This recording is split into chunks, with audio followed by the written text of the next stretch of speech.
Sir, ഇത് അപരന്മാരുടെ ഒരു കാലമാണല്ലോ, പ്രത്യേകിച്ച് ഈ തെരഞ്ഞെടുപ്പ് എന്ന് പറയും. അപ്പം എനിക്കിത് കൗതുകരമായി തോന്നിയ ഒരു കാര്യമാണ് ടി ജി മോഹൻദാസ്. അദ്ദേഹത്തിന് ഒരു അവരൻ പ്രത്യക്ഷപ്പെട്ടിരിക്കുന്നു, ടി ജി നന്ദകുമാർ. രണ്ടുപേരും ടി ജി എന്നാണ്. നമ്മുടെ കേരള രാഷ്ട്രീയത്തെ ഈ ദല്ലാൾ നന്ദകുമാർ എന്നറിയപ്പെടുന്ന ടി ജി നന്ദകുമാർ എങ്ങനെയാണ് സ്വാധീനിക്കുന്നത്? ഞാൻ അദ്ദേഹത്തെ ദല്ലാൾ നന്ദകുമാർ എന്ന് വിളിക്കില്ല. അദ്ദേഹം അതിലുമൊക്കെ മേലെയുള്ള ഒരു പേഴ്സണാലിറ്റിയാണ്. ശരിയായിരിക്കാം, ഞാനായിട്ട് വിളിക്കുന്നതല്ല. അതെ, അദ്ദേഹം തന്നെ സ്വയം അങ്ങനെ എന്നെ ദല്ലാളെന്നാണല്ലോ നിങ്ങൾ വിളിക്കുന്നത്, അങ്ങനെയാണെങ്കിൽ മറ്റേ ആൾ സൂപ്പർ ദല്ലാളാണ് എന്നൊക്കെ പറഞ്ഞാൽ അതിൽ അദ്ദേഹത്തിന് വലിയൊരു അപമാനമൊന്നും തോന്നാറില്ല ദല്ലാളെന്ന് വിളിക്കുന്നതുകൊണ്ട്. ബട്ട് ഈ ഒരു മാധ്യമപ്രവർത്തകൻ ഒരു ലോഹ്യം പറയാൻ വല്ലപ്പോഴും വിളിക്കുന്നതാണ്.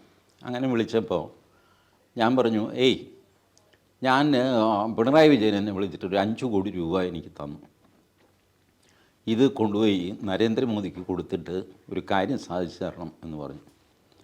ഞാനത് സാധിച്ചു കൊടുത്തു. ഇത് നുണയാണെങ്കിൽ പിണറായി നിഷേധിക്കട്ടെ, നാളെ ഞാനിതിൻ്റെ വീഡിയോ പുറത്തുവിടും. സിമിലർ ഒരു ആർഗ്യുമെൻ്റാണ് ടി ജി നന്ദകുമാർ പറഞ്ഞത്. അപ്പം ഞാൻ ഈ റിപ്പോർട്ടറോടും പറഞ്ഞു, ഞാനിങ്ങനെ പറയുന്നു, അദ്ദേഹത്തിൻ്റെ പേര് ടി ജി നന്ദകുമാർ, ഞാൻ മോഹൻദാസ്, പേര് മാത്രമല്ലേ, ഞാനും ഒരു ടി ജി അല്ലേ, നിങ്ങളത് ഗൗരവത്തിലെടുക്കുമോ? ഇയാൾ പറഞ്ഞു ഇല്ല. ആ പത്രസമ്മേളനത്തിൽ വന്ന് ഞങ്ങൾ പതുക്കെ ചേട്ടനെ എണീപ്പിച്ച് ആശുപത്രി കൊണ്ടുപോകും, എന്തോ ഒരു കുഴപ്പം വിളിക്കും, ഇന്നലെ വരെ പ്രശ്നമൊന്നും ഉണ്ടായിരുന്നില്ല, ഇന്നിപ്പോൾ ഇത് എന്തോ പിച്ചും പേയും ഒക്കെ പറയുന്നു എന്ന് പറഞ്ഞിട്ട് ഡോക്ടറെ അടുത്ത് കൊണ്ടുപോകും. അപ്പോൾ യഥാർത്ഥത്തിൽ മറ്റേ ടി ജിയുടെ സ്ഥിതി അതൊക്കെ തന്നെയാണല്ലേ? അപ്പം ഞാൻ പറഞ്ഞു, ഇത് തന്നെ മറ്റേ ടി ജിയോട് ചെയ്യാത്തതുണ്ട്. ഇതാണ് എൻ്റെ ചോദ്യം. അദ്ദേഹം പറഞ്ഞു കഴിയുമ്പോൾ അദ്ദേഹം വലിയ ഫിഗറാകുന്നു. അപ്പോൾ ഇങ്ങനെ പറഞ്ഞു, അദ്ദേഹത്തിന് ഈ കോൺടാക്റ്റ് ഉണ്ട്. ഈ ടി ജി ഈ 5 കോടി രൂപ മേടിച്ച് ദല്ലാൾ പണി ചെയ്യില്ല എന്ന് ഞങ്ങൾക്കറിയാം. അതിന് മുതിരുകയില്ല, അഥവാ കൊണ്ട് അതിന് പ്രാപ്തിയില്ല. 5 കോടി രൂപ ഒരുമിച്ച് ചേട്ടനപ്പോഴെങ്കിലും ജീവിതത്തിൽ കണ്ടിട്ടുണ്ടോ? ഞാൻ പറഞ്ഞില്ല. പിന്നെ വെറുതെ ഒരു ഗുണ്ടല്ലേ. സത്യം, ഞാൻ 5 കോടി രൂപ കണ്ടിട്ടില്ല കേട്ടോ, അത്രയും വലിയ നോട്ട് കിട്ടുന്നു നമ്മൾ കണ്ടിട്ടില്ല. അപ്പം ഈ പത്രലേഖനോട് പറഞ്ഞു, ഈ മനുഷ്യന് ഇത്രയും കോൺടാക്ട്സ് ഉണ്ട്. ഞാൻ നോക്കിയപ്പോൾ പറഞ്ഞു ശരിയാണ്. ഒരു അറ്റാക്ക് നോക്കുക, ഇപ്പോൾ BJP-യിൽ വന്ന അനിൽ ആൻ്റണി, അനിൽ ആൻ്റണിയുടെ നേർക്കാണ് അറ്റാക്ക്. പക്ഷേ അറ്റാക്കിൻ്റെ മാറ്റർ AK ആൻ്റണി പ്രതിരോധ മന്ത്രിയായിരുന്ന കാലത്തെ ഫയലിൽ നിന്ന് ഫോട്ടോ കോപ്പി എടുത്ത് വിറ്റു എന്നാണ്. വേറൊന്ന്, AK ആൻ്റണി പ്രതിരോധ മന്ത്രി ആയിരുന്നപ്പോൾ തന്നെ ഒരു CBI വക്കീലിനെ എൻഗേജ് ചെയ്യാനുള്ള, അല്ലെങ്കിൽ നിയമിക്കാനുള്ള, സ്റ്റാൻഡിംഗ് കൗൺസിലാക്കാനുള്ള ശ്രമം, പാളിപ്പോയ ഒരു ശ്രമം. അതിൽ 25 കോടി കൊടുത്തു, അത് തിരിച്ചു തരാൻ കുറച്ച് ബുദ്ധിമുട്ടി. PJ കുര്യൻ പറഞ്ഞിട്ട് കിട്ടിയില്ല, പിന്നെ PT തോമസാണ് വാങ്ങിച്ച് കൊടുത്തത്. ഏതായാലും കാശ് തിരിച്ചു കിട്ടി, ആ പ്രശ്നം അവിടെ അവസാനിച്ചു. മറ്റതങ്ങനെയല്ല, പ്രതിരോധ രഹസ്യം ചോർന്നു. അപ്പോൾ ഇപ്പോൾ BJP-യിൽ ചേർന്ന ആൾ വഴി AK ആൻ്റണിയുടെ നേർക്കാണ് ഈ അമ്പ് പോയിരിക്കുന്നത്. ഇന്ന് വരെ ഡയറക്റ്റ് ഒരു അമ്പ് AK ആൻ്റണിയുടെ നേർക്ക് അഴിമതിയിൽ വന്നിട്ടില്ല, ഡയറക്റ്റായിട്ട് വന്നിട്ടില്ല. ഇൻഡയറക്റ്റായിട്ട് വന്നപ്പോൾ പിയേഴ്സിന് ഓർമ്മയില്ലേ, പണ്ട് പഞ്ചസാര കുംഭകോണം, ഇദ്ദേഹം കേന്ദ്രത്തിൽ സിവിൽ സപ്ലൈസ് മന്ത്രിയായിരുന്നപ്പോഴാണ് ഇദ്ദേഹത്തിൻ്റെ താഴെയുള്ള കമൽനാഥോ അതോ കൽപ്പനാഥ് റായി, ഐ ഡോണ്ട് റിമെമ്പർ, അങ്ങേരുടെ പേരിലാണ് അഴിമതി അവിടെ വരുന്നത്. അതും ലോക്സഭയിൽ ആരോ ഉന്നയിച്ചതേ ഉള്ളൂ, അല്ല. പക്ഷേ എൻ്റെ കീഴിലുള്ള സഹമന്ത്രിയല്ലേ അത്, അതിൻ്റെ ധാർമ്മിക ഉത്തരവാദിത്വം ഞാൻ ഏറ്റെടുക്കുന്നു പറഞ്ഞ് പുള്ളി രാജിയും വെച്ചിട്ട് നേരെ ഫ്ലൈറ്റ് കയറി തിരുവനന്തപുരത്ത് വന്നു. എന്നിട്ട് ഇവിടെ മുഖ്യമന്ത്രിയായി, അത് വേറെ കാര്യം. ഇരിക്കട്ടെ, അപ്പം എന്താണെങ്കിലും ശരി, നാളിതുവരെ ഇങ്ങനെ ഒരു ഡയറക്റ്റ് ആരോപണം ഇദ്ദേഹത്തിനെതിരെ വന്നിട്ടില്ല. ഇതാണ് ആദ്യമായിട്ട് വന്നത്. എല്ലാവരും നിശബ്ദമാണ്. ഞാനോർത്ത് CPM ചാടി വീഴുമല്ല, BJP-യും കോൺഗ്രസും ഒക്കെ കള്ളന്മാരാണ്, മകൻ ഇപ്പുറത്തിരുന്ന് കാശുണ്ടാക്കി, അച്ഛൻ അപ്പുറത്തിരുന്ന് കാശുണ്ടാക്കി, അതാണ് ഇതാണെന്നൊക്കെ പറഞ്ഞ് തുടങ്ങും ബഹളമെന്ന് വിചാരിച്ചിട്ട് ഞാൻ ഒരനക്കവുമില്ല, ഒരക്ഷരം. പിണറായി വിജയൻ മിണ്ടുന്നില്ല, MV ഗോവിന്ദൻ മിണ്ടുന്നില്ല, തൊട്ടതിനും പിടിച്ചതിനൊക്കെ ബഹളം വയ്ക്കുന്ന EP ജയരാജൻ മിണ്ടുന്നില്ല, ആർക്കും അനക്കയില്ല. ഇതിൻ്റെ കൂടെ പ്രകാശ് ജാവ്ദേക്കർക്ക് ഈ ടി ജി നന്ദകുമാറിനെ അറിഞ്ഞുകൂടാന്ന് പറഞ്ഞു വായിൽ നാക്കിടുന്നതിന് മുമ്പ് വീഡിയോ വരുന്നു, പ്രകാശ് ജാവ്ദേക്കറും കൂടെ ഒരേ കാറിൽ കയറി പോകുന്നു. അത് ചോദിക്കാൻ ചെന്നപ്പോൾ ടി വിക്കാരോട് പ്രകാശ് അവിടെ തട്ടി കിടന്നു, പോരാ മനുഷ്യനെ മാറ് എന്നൊക്കെ പറഞ്ഞിട്ട് പ്രകാശ് അവിടെ ദേഷ്യം വന്നിട്ട് ടി ജി നന്ദകുമാർ ഒന്ന് മയപ്പെടുത്തുന്നു. അതേ, എന്നെ അറിയില്ല എന്ന് പുള്ളി പറഞ്ഞത് വേറൊന്നും കൊണ്ടല്ല, പുള്ളി എന്നെ വിളിക്കുന്നത് കുമാർ എന്നാണ്, നിങ്ങളാണ് നന്ദകുമാർ നന്ദകുമാർ, പുള്ളി എന്നെ വിളിക്കുന്നത് കുമാർ. അപ്പോൾ നന്ദകുമാർ എന്ന് പോയി പുള്ളി ഏത് നന്ദകുമാറെന്ന് ചോദിച്ചിട്ടുണ്ടാവും. ഇത്രയേ ഉള്ളൂ. പിന്നെ പുള്ളി എൻ്റെ കാറിൽ വന്ന് കാറ് തെറ്റിക്കയറിയതാണ്. 2-3 ടാക്സി കിടക്കുന്നു, പുള്ളിയുടെ കാറാണെന്ന് വിചാരിച്ച് പുള്ളി എൻ്റെ കാറിൽ കയറി, ഞാനും കയറി. പിന്നെ കയറിയ സ്ഥിതിക്ക് ഇറങ്ങണ്ടല്ലോ എന്ന് വിചാരിച്ചിട്ട് പുള്ളി അവിടെ തന്നെ ഇരുന്നു. എന്നിട്ട് നന്ദകുമാർ പറയാണ്, ഞാൻ അദ്ദേഹത്തോട് പറഞ്ഞു, കേരളത്തിൽ BJPക്ക് ഗതിയൊന്നും പിടിക്കുകയില്ല, നിങ്ങൾ വിളിച്ചാൽ ആരും വരില്ല, മനസ്സിലായോ? പിന്നെ നിങ്ങൾ തന്നെ മാറ്റി നിർത്തിയവരുണ്ട്, അവരെ വിളിച്ചാൽ അവർ തിരിച്ചു വരും. അവരവിടെ വാതിക്കൽ ഇരിപ്പുണ്ട്, വടക്ക് വശത്ത് ഇങ്ങനെ എപ്പോഴാ തിരിച്ച് വിളിക്കുന്ന നോക്കി ഇരിപ്പുണ്ട്, അവർ വരും, അല്ലാതെ ആരും വരാൻ പോകുന്നില്ല. ഗൗരവമായ കുറേ ആരോപണങ്ങളാണ് ടി ജി നന്ദകുമാർ ഉന്നയിക്കുന്നത്. ഇതിന് ഞാൻ നോക്കിക്കഴിഞ്ഞപ്പോഴല്ലോ സർവം ശാന്തം. LDF മിണ്ടുന്നില്ല, UDF മിണ്ടുന്നില്ല, BJP മിണ്ടുന്നില്ല, മീഡിയയും മിണ്ടുന്നില്ല.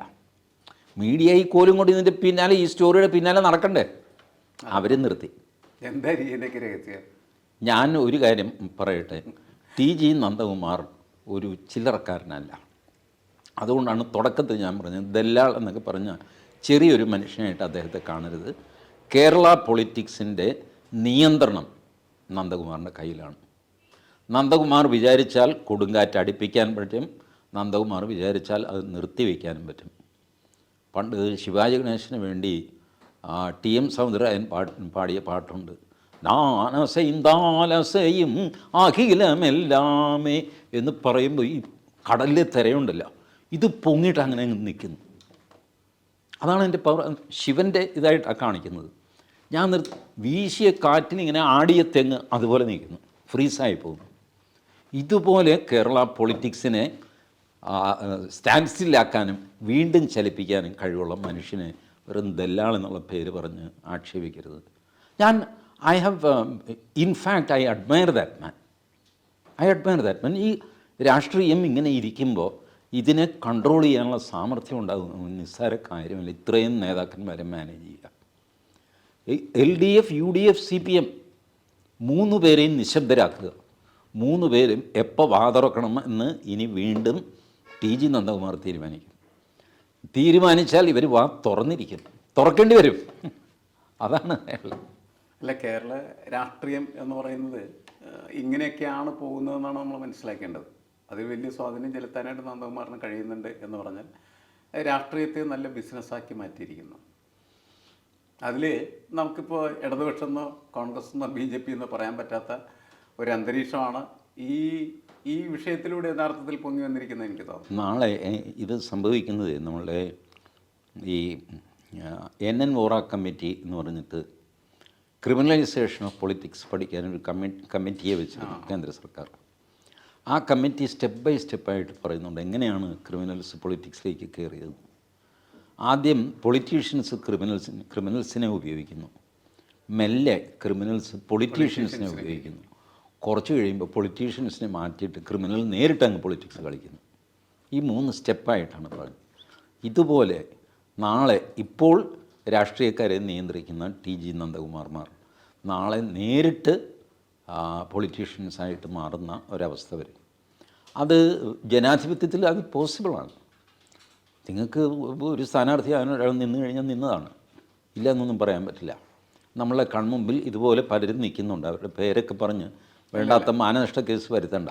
അല്ല, അത് മാത്രമല്ല, നമ്മളങ്ങനെ ഏതെങ്കിലും പ്രത്യേക വ്യക്തികളെ ഇതിൻ്റെ അകത്ത് കേന്ദ്രീകരിപ്പിക്കുകയോ അല്ലെങ്കിൽ സൂചിപ്പിക്കുകയോ ചെയ്യുന്നതിൽ അർത്ഥമില്ല. കാരണം ഇതൊരു ജനറൽ ഫിനോമിനാണ്. അതിലൊരു പ്രത്യേക ആൾ ഇപ്പോൾ ഇതിൽ പ്രകാശ് അവിടേക്കർ കുറ്റക്കാരനാണല്ലേ മറ്റേ ആൾ കുറ്റക്കാരനാണെന്ന് പറയാനില്ല. The whole system is being operated like this. അതിനകത്തെ പേഴ്സണാലിറ്റീസ്, ഇപ്പോൾ എക്സ്പോസ്ഡ് ആയ പേഴ്സണാലിറ്റീസാണ് ഈ പറഞ്ഞവരൊക്കെ. അതല്ലെങ്കിൽ ഇവർ കാറ്റഗോറിക്കലി ഡിനൈ ചെയ്യണം. ഇപ്പോൾ ആൻ്റണിയോട് ഇന്ത്യൻ എക്സ്പ്രസ് ചോദിച്ചു കഴിഞ്ഞപ്പോൾ ആൻ്റണി പറഞ്ഞു, I will decide to whom I should respond. ആർക്കും മറുപടി കൊടുക്കണമെന്ന് ഞാൻ തീരുമാനിക്കാം. ഈ തൃശ്ശൂർ പൂരം ഒന്ന് കഴിയട്ടെ എന്ന് വെച്ചാൽ ലോക്സഭാ തെരഞ്ഞെടുപ്പാണ് അദ്ദേഹം ഉദ്ദേശിച്ചത്, അല്ലാതെ പൂരമല്ല. അവർ ചിരിയോടെ പറഞ്ഞു, ഇപ്പോൾ പൂരം വെടിക്കെട്ടൊക്കെ നടക്കുകയല്ലേ, അത് കഴിയട്ടെ ഞാൻ പറയാം എന്നൊക്കെ പറഞ്ഞു. That was unbecoming of A Antony. പണ്ട് അഴിമതി ആരോപണം എന്ന് കേട്ടാൽ ദേഷ്യം വരുമായിരുന്നു അദ്ദേഹത്തിന്. ഇപ്പോൾ അദ്ദേഹം പിന്നെ പറയാം എന്നൊക്കെ പറയുന്നത് it shows that the gang is operating. ഇതിനൊരു മാറ്റം ഒരിക്കലും നമുക്ക് പ്രതീക്ഷിക്കാൻ പറ്റില്ല അല്ലേ? ഇങ്ങനെയൊക്കെ തന്നെ ഇതായിരിക്കും വികസിക്കാൻ പോകുന്നത്. ഇതായിരിക്കും വികസിക്കും. അതായത് നേരത്തെ ഉണ്ടായിരുന്ന ഒരു വാല്യൂ ബേസ്ഡ് പൊളിറ്റിക്സ് എന്ന് പറയുന്നത് കുറച്ച് റീപ്ലേസ് ചെയ്യുകയും പണ്ടും ഉണ്ടായിരുന്നില്ല. കുറേ വ്യക്തികൾക്ക് വാല്യൂ ഉണ്ടായിരുന്നു എന്നുള്ളതല്ലാതെ സിസ്റ്റത്തിന് വാല്യൂ പണ്ടും ഇല്ല ഇപ്പോഴും ഇല്ല. വ്യക്തികൾ വാല്യൂ ഉള്ള ധാരാളം പേരുണ്ടായിരുന്നു, അവരിപ്പോൾ നാമാവശേഷമായി. പുതിയ വ്യക്തികൾക്കൊന്നും നമുക്കൊരിക്കലും ഇത്തരത്തിൽ ഒരു വാല്യൂ ബേസ്ഡാണ് ആ ഇൻഡിവിജ്വൽസ് എന്ന് പറയാൻ പറ്റാത്ത സ്ഥിതിയാണുള്ളത്. ഇപ്പോൾ ആൻ്റണിയുടെ കാര്യം, ആൻ്റണിയൊക്കെ പഴയ കാലത്തെ ചില പ്രതീകങ്ങളാണ്. വാല്യൂ ബേസ്ഡ് ഒക്കെ ആയിട്ടുള്ള ആൾക്കാരെ തിരിച്ചറിഞ്ഞിട്ട് സകല പാർട്ടികളും ജില്ലാതലത്തിൽ വെച്ച് കൊന്നുകളയും. അതിൻ്റെ അപ്പുറത്ത് കൊല്ലുക എന്ന് വെച്ചാൽ പുറത്ത് കളയുക, ഒരു പാർട്ടിയിലും ഫിസിക്കലി കൊല്ലുകയല്ല. അല്ലേ? ഈ ഒരു സകല പാർട്ടിയിൽ നോക്കിയോ, നല്ല പ്രതിഭയുള്ള ഒന്നാം തരം ചെറുപ്പക്കാരനാണെങ്കിൽ ഏറിയാൽ അവൻ ജില്ലാ പ്രസിഡന്റ് വരെ എത്തും, അതോടെ അവൻ്റെ കഥ കഴിഞ്ഞു. പിന്നെ അടുത്ത ലാത്തി ചാർജ് ദിവസം അങ്ങനെ പോലീസിനോട് പറയും, ആ കള്ളി ഷർട്ട് ഇട്ട ചെറുക്കനില്ലേ ഒന്ന് നോക്കിക്കോളണേ, കൈയും കാലും ഓടിച്ചാൽ കൊല്ലരുത്. അതോടെ തുടങ്ങും അവൻ്റെ downgrading. He will be thrown out of the party, whichever be the party, irrespective of political party. I am telling, they will not allow you to go beyond district level. District ലെവലിന് താഴെ എന്തെങ്കിലും ചെറുകുപണിയൊക്കെ ചെയ്ത് കഴിഞ്ഞോളൂ. അതിന് പ്രതിഭാശാലികളായ ചെറുപ്പക്കാർ തയ്യാറാവുന്നില്ല. അവർ വല്ല ഗൾഫിലോ യൂറോപ്പിലോ പോകും. അതാണ് നമ്മളിപ്പോൾ കാണുന്നത്. അല്ല, ഒരു കാര്യത്തിനോടും താല്പര്യമില്ലാത്ത തരത്തിൽ ഒരു വിഭാഗം ഉണ്ടാകുന്നത് അപകടം തന്നെയാണ്. അങ്ങനെ ആകുന്നത് താല്പര്യം ഉണ്ടെങ്കിൽ മാത്രമാണ് ആ താല്പര്യത്തിനനുസരിച്ച് ആത്മാർത്ഥമായിട്ടുള്ള പ്രവർത്തനം സാധ്യമായി തീരുന്നത്. അല്ലെങ്കിൽ പലരും വളരെ വിമുഖരായിട്ട് മുരടിച്ച് അവിടെയൊക്കെ പോയിരിക്കുന്ന സ്ഥിതിയല്ല. അതിൻ്റെ സാധ്യതയാണ് കൂടുതൽ കാണുന്നത്. കൂടുതൽ വാർത്തകളും വിശേഷങ്ങളും നിങ്ങളിലേക്ക് എത്താൻ ABC മലയാളം സബ്സ്ക്രൈബ് ചെയ്യുക, ബെൽ ബട്ടണും അമർത്തുക.